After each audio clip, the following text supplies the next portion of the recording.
I understand the opposition has been asking for an election. In answer to their request, I announce that I am ready to call a snap election.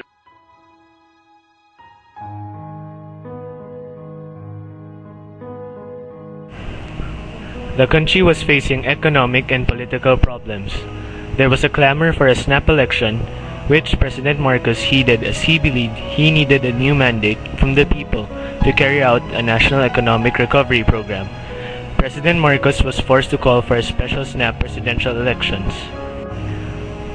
1 million signatures were solicited to convince Mrs. Aquino to run for the position of the president in the incoming snap election. The ruling KBL party presented Marcos as their candidate for president. Assemblyman Arturo M. Tolentino ran for vice president for Marcos, and Salvador H. Laurel for Cory. Marcos pa rin was the slogan of Marcos, and Cory's slogan was, Tama na, sobra na, palitan na. Cory's campaign.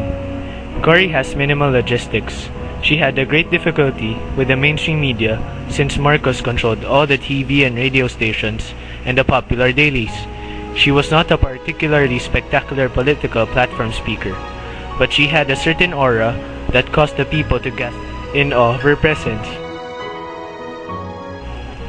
She said that she did not want to be candidate for president, but somebody had to face up to Marcos so that democracy could be restored in the country. She was always engulfed by wave upon wave of enthusiastic political fans from day one of the campaign until the last. We will get rid of Marcos, not by bullets but by the ballot. Marcos campaign. Walang alam. Cory lacks knowledge and experience in the government. Isang bala ka lang. Meeting de Avance. Cory's Meeting de Avance took place on February 4, 1986 at Quirino Grandstand. In contrast, Marcos' crowd in his Meeting de Avance is sparser than Cory's. The end of the campaign was February 5, 1986. About 20 million registered voters cast their ballots on February 7, 1986. On February 9, COMELEC proclaimed Marcos as the victor, but NAMFREL insisted that it is Aquino. After reviewing the results, COMELEC tabulators walked out because of Marcos' grave cheating. The 1986 snap election was the most historical election in our country for many reasons.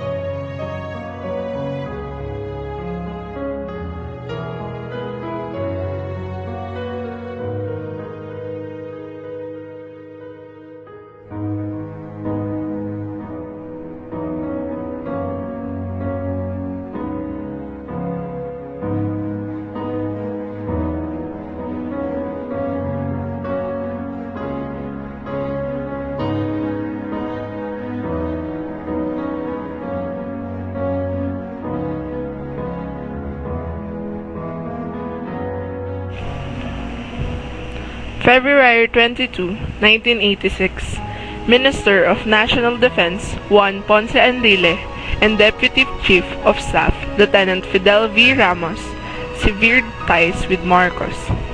They announced their control over the Camp Crame and Camp Aguinaldo in Quezon City. Among their camp was Colonel Gregorio Honasan.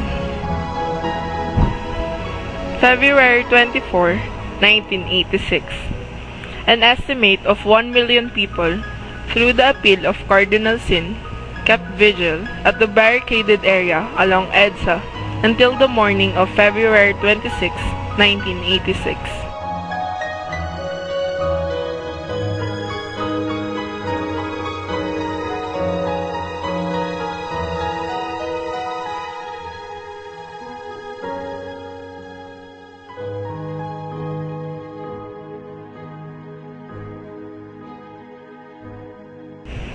So, on February 25, 1986, both Marcos and Aquino took their respective oaths.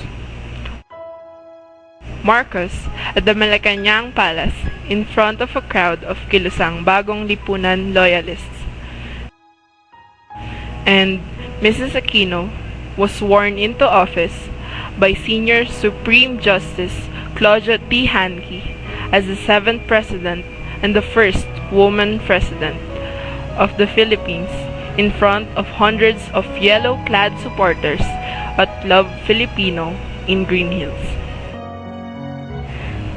Marcos, realizing that he lost American support, was forced to leave the palace aboard a U.S. chopper that eventually took him to Hawaii on February 26, 1986. In the same way, Philippines gained recognition around the world because of People Power Revolution.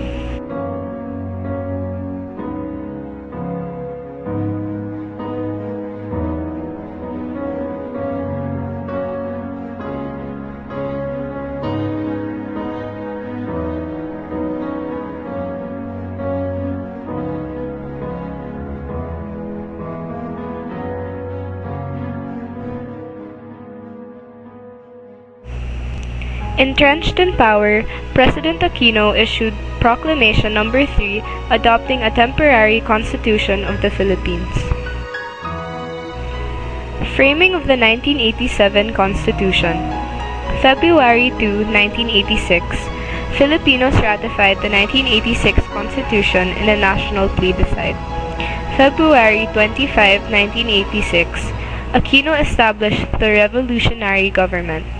March 25, 1986, Freedom Constitution took effect. June 2, 1986, President Aquino appointed an independent Constitution Commission, CONCOM, to draft a new constitution as provided for Freedom Constitution. Cory Aquino's successive actions resulted in the following.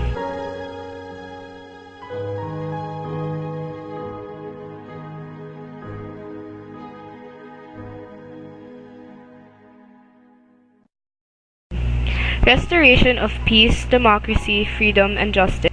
Partial recovery of Marcos's ill-gotten wealth. Stability of government despite of 6 successive military coup attempts. Easier credit terms and better condition for repayment. Defeat of NPA and arrest of its henchmen. Passage of comprehensive agrarian reform law. Improvement of the image of the country, both domestic and abroad.